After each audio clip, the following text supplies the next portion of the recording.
Mission Monday family. Sam, let's get you your mission for this next week. I'm going to talk about my son Ezra again because he gave me an idea for this week's mission.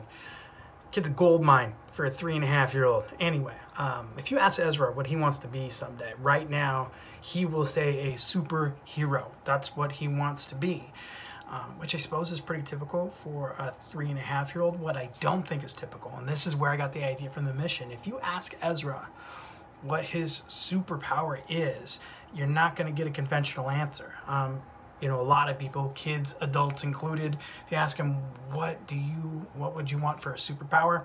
They will say to fly or to be invisible or something like that. Ezra always just says to save the day.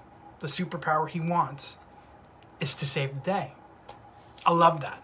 Anyway, so to that end, here's this week's mission. And it's 2 parts. It's a question I want you to ask this week. It's 2 questions I want you to ask this week.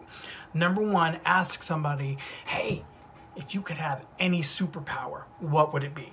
I just think that's a fun question. I think there's interesting answers out there. I think you can learn a lot about people by asking that. Here's the second part, and this one's more difficult. Ask somebody and say, from what you can already do, what's a superpower you already have that's helping you out? Now, I'm going to give you an example. If somebody asked me that right now, I'd say my superpower is being able to take a walk to clear my head. I've done a way better job of that recently than I have in the past, that I will type an email before I hit send, just go take a lap around the block, and then I'll come and give it a proofread, make sure that's what I want to send. But being able to step away and take a walk, for the amount of good it's done me, I'm calling that a superpower. So this week, ask somebody if you could have any superpower, what would it be? Number 2, ask them what is something you already do that's kind of like a superpower. I'd love it if you check out missionmonday.com, and I love you guys. Later.